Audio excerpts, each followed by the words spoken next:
ನಮಸ್ತೆ, ನಾವು ಕಾರ್ಕಳ ಸೆಂಟರ್ ಇಂದ ಮಾತಾಡ್ತಾ ಇದ್ದೇವೆ. ಇವತ್ತಿನ ದಿವಸ ನಾವು ರಮಾಕಾಂತ್ ಕಾಮತ್ ಅವರ ಮನೆಗೆ ಬಂದಿದ್ದೇವೆ. ನಮ್ಮ ಸರಾಕೆ ಥೆರಪಿಗೆ ಬರ್ತಾ ಇದ್ರು, ಸರಾಕೆನ ಥೆರಪಿಯನ್ನ ಮಾಡ್ಕೊಳ್ತಾ ಇದ್ದಾರೆ. ಇವತ್ರ ಕೇಳ್ಕೊಂಡ್ ಬರೋಣ, ಸರಾಕೆ ಥೆರಪಿಯನ್ನ ಬರೋದಕ್ಕಿಂತ ಮುಂಚೆ ಇವರಲ್ಲಿ ಏನೆಲ್ಲ ಪ್ರಾಬ್ಲಮ್ಸ್ ಇತ್ತು, ಏನೆಲ್ಲ ಪ್ರಾಬ್ಲಮ್ಸ್ ಅನ್ನ ಕ್ಯೂರ್ ಮಾಡ್ಕೊಂಡಿದ್ದಾರೆ ಅಂತ ಹೇಳ್ಬಿಟ್ಟು.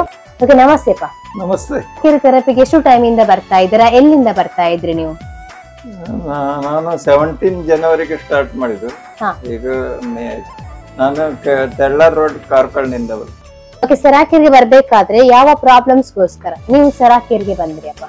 ನಾನು ಅನ್ಸಿದ್ದು ನನ್ಗೆ ನೋಸ್ ಬ್ಲಾಕ್ ಇದ್ ಮಾತ್ರ ಪ್ರಾಬ್ಲಮ್ ಉಂಟು. ಆದ್ರೆ ಸರಾಕೆರ್ ಬಂದ ಮೇಲೆ ನನ್ಗೆ ಗೊತ್ತಾಯ್ತು ಸುಮಾರು ಪ್ರಾಬ್ಲಮ್ ಇದೆ. ಅದೇ ಬೆಡ್ ಮ್ಯಾಟ್ ನಲ್ಲಿ ಎಕ್ಸರ್ಸೈಸ್ ಮಾಡಿದ ಮೇಲೆ ಗೊತ್ತಾಯ್ತು ಕಾಲು ನೋವಿತ್ತು, ಮತ್ತೆ ಆಸಿಡಿಟಿ ಇತ್ತು, ಮತ್ತೆ ಕಫ ತಲೆಯಲ್ಲಿ ಬ್ಲಾಕ್ ಆಗ್ತಿತ್ತು. ಅದೆಲ್ಲ ಮತ್ತೆ ಡಿಟೆಕ್ಟ್ ಆಗಿದೆ. ಅಲ್ಲಿ ಹೋಗಿದ್ದನ್ನೆಲ್ಲ ಒಳ್ಳೇದಾಯ್ತು. ಪ್ರಾಬ್ಲಮ್ ಗೊತ್ತಾಯ್ತು ನನ್ಗೆ, ಇನ್ನೂ ಸಹ ಪ್ರಾಬ್ಲಮ್ ಉಂಟು. ಓಕೆ, ಸರಾಕೆರಲ್ಲಿ ಎಷ್ಟು ಟೈಮ್ ಥೆರಪಿ ಮಾಡಿದ್ದೀರಾ ನೀವು? ನಾನು ಸೆರಾಕೇರ್ನಲ್ಲಿ 3.5 ತಿಂಗಳು ಥೆರಪಿ ಮಾಡಿದ್ದೆ. ಓಕೆ, ಆ ಸರಾಕೆ ಥೆರಪಿ ಮಾಡ್ಬಿಟ್ಟು ಅಷ್ಟೆಲ್ಲ ಚೇಂಜಸ್ ಆಗಿದೆ ನಿಮ್ಗೆ. ಓಕೆ, ಈಗ ಬಂದ್ಬಿಟ್ಟು ಮನೆಯಲ್ಲಿ ಕೂಡ ಥೆರಪಿ ಮಾಡ್ಕೊಳ್ತಾ ಇದ್ದೀರಾ. ಬೆಡ್ ಮ್ಯಾಟ್ ಥೆರಪಿನ ಯೂಸ್ ಮಾಡ್ತಾ ಇದ್ದೀರಾ, ಜಾಕೆಟ್ ಆಗಿರ್ಬೋದು, ಸ್ಟೀಮ್ ಥೆರಪಿನ ಯೂಸ್ ಮಾಡ್ತಾ ಇದ್ದೀರಾ. ಓಕೆ, ಎಷ್ಟೊತ್ತು ಯೂಸ್ ಮಾಡ್ತಾ ಇದ್ದೀರಿ ಮನೆಯಲ್ಲಿ ನೀವು ಬೆಡ್ ಮ್ಯಾಟ್ ಥೆರಪಿ? ಮನೆಯಲ್ಲಿ ಬೆಡ್ ಮ್ಯಾಟ್ 1.5 ಗಂಟೆ ಯೂಸ್ ಮಾಡ್ತೇನೆ. ಮತ್ತೆ ಜಾಕೆಟ್ 15-20 ಮಿನಿಟ್. ಸ್ಪಾಟ್ ನಲ್ಲಿ ನೀರಾಗಿ ಹೋಗ್ತದೆ. ಇದು ಕಪ್ಪು ಕೋಲ್ಡ್ ಎಲ್ಲ ಬ್ಲಾಕ್ ಎಲ್ಲ ಇರುದಿಲ್ಲ. ಆಲ್ಕಲಿನ್ ವಾಟರ್ ನ ಕುಡಿದ ನಂತರ ನಿಮ್ಗೆ ಏನೆಲ್ಲ ಚೇಂಜಸ್ ಆಗಿದೆ? ಆಲ್ಕಲಿನ್ ವಾಟರ್ ಕುಡಿದ ಮೇಲೆ ಸ್ವಲ್ಪ ದಿವಸ ಒಳಗೆ ನನಗೆ ಗ್ಯಾಸ್ ಟ್ರಬಲ್ ಆಲ್ಮೋಸ್ಟ್ 80-90% ಕಡಿಮೆ ಆಗುತ್ತೆ. ನನ್ಗೆ ಆಶ್ಚರ್ಯ. ಮತ್ತೆ ಒಂದು ಎನರ್ಜೆಟಿಕ್ ಆಗಿ, ಅದೇ ನಿದ್ರೆ ಒಳ್ಳೇದು ಮಾಡುದು, ಇದು ಕಾನ್ಸ್ಟಿಪೇಷನ್ ಇಲ್ಲ, ಮೋಷನ್ ಎಲ್ಲ ಸರಿಯಾಗಿತ್ತು. ಕಂಡಪಟ್ಟೆ ಬೆನಿಫಿಟ್ ಆಗಿದೆ.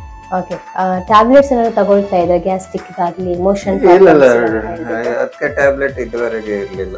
ಓಕೆ, ಈಗ ಸರಾಕೆರೆ ಬಂದ ನಂತರ ಇದೆಲ್ಲ ಚೇಂಜಸ್ ಗೊತ್ತಾಗ್ತಾ ಬಂದಿದೆ. ಓಕೆ, ಇದನ್ನ ಸಹ ಮನೆಯಲ್ಲಿ ಆಲ್ಕಲಿನ್ ವಾಟರ್ ನ ಯೂಸ್ ಮಾಡ್ತಾ ಇದ್ದೀರಾ? ಯಾವೆಲ್ಲ ಪರ್ಪಸ್ ಗೋಸ್ಕರ ಯೂಸ್ ಮಾಡ್ತಾ ಇದ್ದೀರಾ?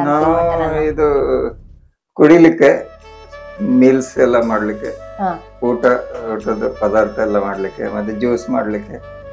ಓಕೆ, ಫಸ್ಟ್ ಲೆವೆಲ್ ವಾಟರ್ ಅನ್ನ ಯಾವ್ದಕ್ಕಾದ್ರು ಯೂಸ್ ಮಾಡ್ತೀರಾ? ಫಸ್ಟ್ ಲೆವೆಲ್ ವಾಟರ್ ಕಣ್ಣಿಗೆ ಹಾಕ್ಲಿಕ್ಕೆ ಯೂಸ್ ಮಾಡ್ತಾ ಇದ್ದೀರಾ. ಓಕೆ, ಅದ್ರಲ್ಲಿ ಒಂದು ಬೆಟರ್ ಚೇಂಜಸ್ ಆಗಿದೆಯಾ ನಿಮ್ಗೆ ಥೆರಪಿ ಮಾಡಿ? ಒಳ್ಳೇದು. ಒಂದು ಕಣ್ಣಿಗೆ ಇದು ಇರಿಟೇಷನ್ ಅದೆಲ್ಲ ಒಂದು ಇಲ್ಲ. ವೆಜಿಟೇಬಲ್ ಫ್ರೂಟ್ಸ್ ಎಲ್ಲ ವಾಶ್ ಮಾಡ್ಲಿಕ್ಕೆ ವೆಜಿಟೇಬಲ್ ಅನ್ನ 4th ಲೆವೆಲ್ ಯೂಸ್ ಮಾಡ್ತಾ ಇದ್ದೀರಾ. ಓಕೆ, ನೆಕ್ಸ್ಟ್ ಆಸಿಡ್ ವಾಟರ್ ಏನಾದ್ರು ಯೂಸ್ ಮಾಡ್ತಾ ಇದ್ದೀರಾ? ಕಾಲು ತೊಳಿಲಿಕ್ಕೆ ಎಲ್ಲ ವಾಟರ್ ಥೆರಪಿ ಗಾಯ ಆದ್ರೆ ಅದಕ್ಕೆಲ್ಲ ಸ್ಪ್ರೇ ಮಾಡ್ತಾ ಇದ್ದೀರಾ. ಓಕೆ, ಏನಾದ್ರು ಚೇಂಜಸ್ ಗೊತ್ತಾಗಿದೆಯಪ್ಪ ನಿಮ್ಗೆ ಅದ್ರಲ್ಲಿ? ಚೇಂಜಸ್ ಉಂಟು. ಹಾಗೆ ಏನು ಸಹ ಬೇರೆ ಆಯಿಂಟ್ಮೆಂಟ್ ಯಾವ್ದು ಸಹ ಬೇಡ, ಅದರಲ್ಲಿ ಕ್ಲಿಯರ್ ಮಾಡಿ ಕೊಡ್ತಾ ಬರುತ್ತೆ. ಓಕೆ, ಇವತ್ತಿನ ದಿವಸ ಸರಾಕೆರಿಗೆ ಥೆರಪಿಯನ್ನ ಬರ್ತಾ ಇದ್ರಿ, ಇಂಪ್ರೂವ್ಮೆಂಟ್ಸ್ ಅನ್ನ ಪಡ್ಕೊಂಡಿದ್ದೀರಾ.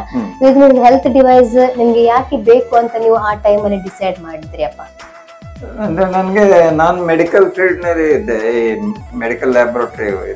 ಹಾಗೆ ನನ್ಗೆ ಇದೆಲ್ಲ ಗೊತ್ತಿತ್ತು. ಹಾಗೆ ಆಸಿಡಿಕ್ ಅಟ್ಮಾಸ್ಫಿಯರ್ ನಲ್ಲಿ ಕ್ಯಾನ್ಸರ್ ಆಗ್ತದೆ, ಆಲ್ಕಲೈನ್ ನಿಂದ ಕ್ಯಾನ್ಸರ್ ಬರುವುದು ಕಡಿಮೆ ಆಗ್ತದೆ, ಬ್ಯಾಕ್ಟೀರಿಯಾ. ಮತ್ತೆ ಕ್ಲೀನ್ ಇದ್ರೆ ಕ್ಯಾನ್ಸರ್ ಎಲ್ಲ ಬರುದಿಲ್ಲ, ಮತ್ತೆ ಬಾಕಿ ಸುಮಾರು ರೋಗ ಬರುದಿಲ್ಲ, ಅದು ಗೊತ್ತಿತ್ತು.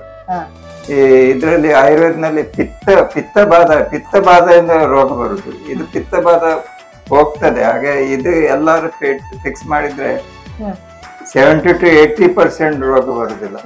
ಈಗ ಎಂತದಾಗಿದೆ, ಡಯಟ್ ಎಲ್ಲ ಪಿತ್ತದೇ ಜಾಸ್ತಿ, ಆಸಿಡಿಕ್ ಡಯಟ್ ಆಗಿದೆ. ಫಾಸ್ಟ್ ಫುಡ್ ಎಲ್ಲ, ಮತ್ತೆ ನಮ್ಮ ನೀರ್ ಸಹ ಕಂಟಾಮಿನೇಟ್ ಆಗಿದೆ, ನೀರ್ ಸಹ ಎಲ್ಲ ಆಸಿಡಿಕ್ ಆಗಿದೆ. ಹಾಗೆ ಇದು ಕಂಪಲ್ಸರಿ ಎಲ್ಲಾರು ತಕೊಳ್ಬೇಕು. ಇದ್ರೆ ನಿಮ್ಗೆ ಆಸ್ಪತ್ರೆಗೆ ಹೋಗುದು ಸುಮಾರು ಕಡಿಮೆ ಆಗ್ತದೆ. ಓಕೆ, ಬೆಟರ್ ಆಲ್ಕಲಿನ್ ವಾಟರ್ ಅಂದ್ರೆ ಆರ್ಗನೈಸೇಷನ್ ಪ್ರೋಸೆಸ್ ಆಗುತ್ತೆ, ಬೆಟರ್ ಅಂತ ಹೇಳ್ತಾ ಇದ್ದೀರಾ.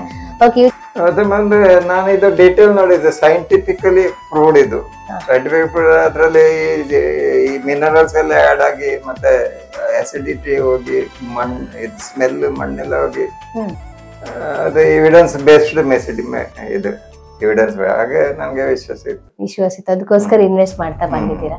ಮತ್ತೆ ಆರ್ಡಿನರಿ ಫಿಲ್ಟರ್ ನಲ್ಲಿ ಜಸ್ಟ್ ಪ್ಯೂರಿಫಿಕೇಶನ್, ಮತ್ತೆ ಇದು ಎಲಿಮೆಂಟ್ಸ್ ಎಲ್ಲ ಬರೋದಿಲ್ಲ, ಕ್ಯಾಲ್ಸಿಯಂ, ವಿಟಮಿನ್ ಡಿ ನ, ಸೆಲೆನಿಯಂ, ಪೊಟ್ಯಾಸಿಯಂ ಅನ್ನು ಸಹ ಬರೋದಿಲ್ಲ. ಹಾಗೆ ಅದಕ್ಕೋಸ್ಕರ ಇದೊಂದು ಫ್ಯಾಮಿಲಿಗೋಸ್ಕರ 100% ವಿಶ್ವಾಸ ಮಾಡಬಹುದು.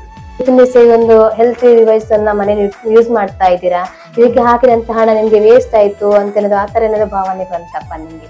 ಇಲ್ಲ ನನ್ಗೆ ವೇಸ್ಟ್ ಆಯ್ತು ಹಾಗೆ ಕಾಣದೇ ಇಲ್ಲ. ನಾನು ಇನ್ನು ಸಹ ಇದು ಫುಡ್ ರಿಫ್ರೆಕ್ಸ್ ಮತ್ತೆ ಈ ಆಟೋಮೆಟಿಕ್ ಅದು ನೆಕ್ಸ್ಟ್ ಪರ್ಚೇಸ್ ಮಾಡ್ಲಿಕ್ಕೆ ಅದು ಮಾತ್ರ ಅಲ್ಲ, ಇಲ್ಲಿ ನಮ್ಮ ನೆಂಟರೆಲ್ಲ ಅವರಿಗೆ ಹೇಳ್ತೇನೆ ನಾನು, ಇದೇ ಕಂಪನಿ ತಗೊಳ್ಳಿ, ನಿಮ್ಗೆ ಆರೋಗ್ಯ ಒಳ್ಳೇದು. ಈಗ ಆರೋಗ್ಯದ್ದು ಮೇಂಟೈನ್ ಇದು ಇನ್ವೆಸ್ಟ್ಮೆಂಟ್ ಹಾಗೆ ಸುಮಾರು ಜನರಿಗೆ ನಾನು ಹೇಳ್ತಾ ಇದ್ದೆ. ಇದು ರೋಗ ಬರೋದು ಮುಂಚೆ ಮಾಡ್ಬೇಕು, ರೋಗವೇ ಬರುದಿಲ್ಲ, ಅದು ಬೆಸ್ಟ್. ಇದು ಬಂದ ಮೇಲೆ ಮಾಡುದು ಅಷ್ಟೊಂದು ಇದಿಲ್ಲ.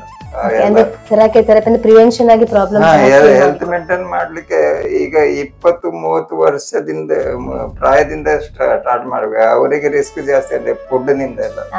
ಹಾಗೆ ಈಗ ಎಲ್ಲಾ ಮನೆಯಲ್ಲಿ ಈ ಟೈಪ್ ಹೋದ್ರೆ ಇದು ಮೆಡಿಕಲ್ ಫೀಲ್ಡ್ ನಲ್ಲಿ ಹೋಗ್ಬೇಕಂತ ಇಲ್ಲ.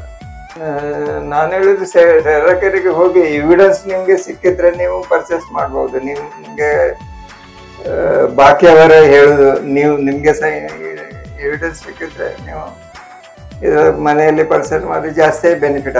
ಅಲ್ಲಿ ಲಿಮಿಟೆಡ್ ಟೈಮ್ ಇದೆ, ಇಲ್ಲಿ ನೀವು ಎಷ್ಟು ಸಹ ಮಾಡ್ಬೋದು. ಅದನ್ನ ಹೇಳಿಕ್ಕೆ ಇಷ್ಟಪಡ್ತೀರಾ? ಓಕೆ, ಥ್ಯಾಂಕ್ ಯು ಅಪ್ಪ. ಥ್ಯಾಂಕ್ ಯು ಸರಕಾರ್.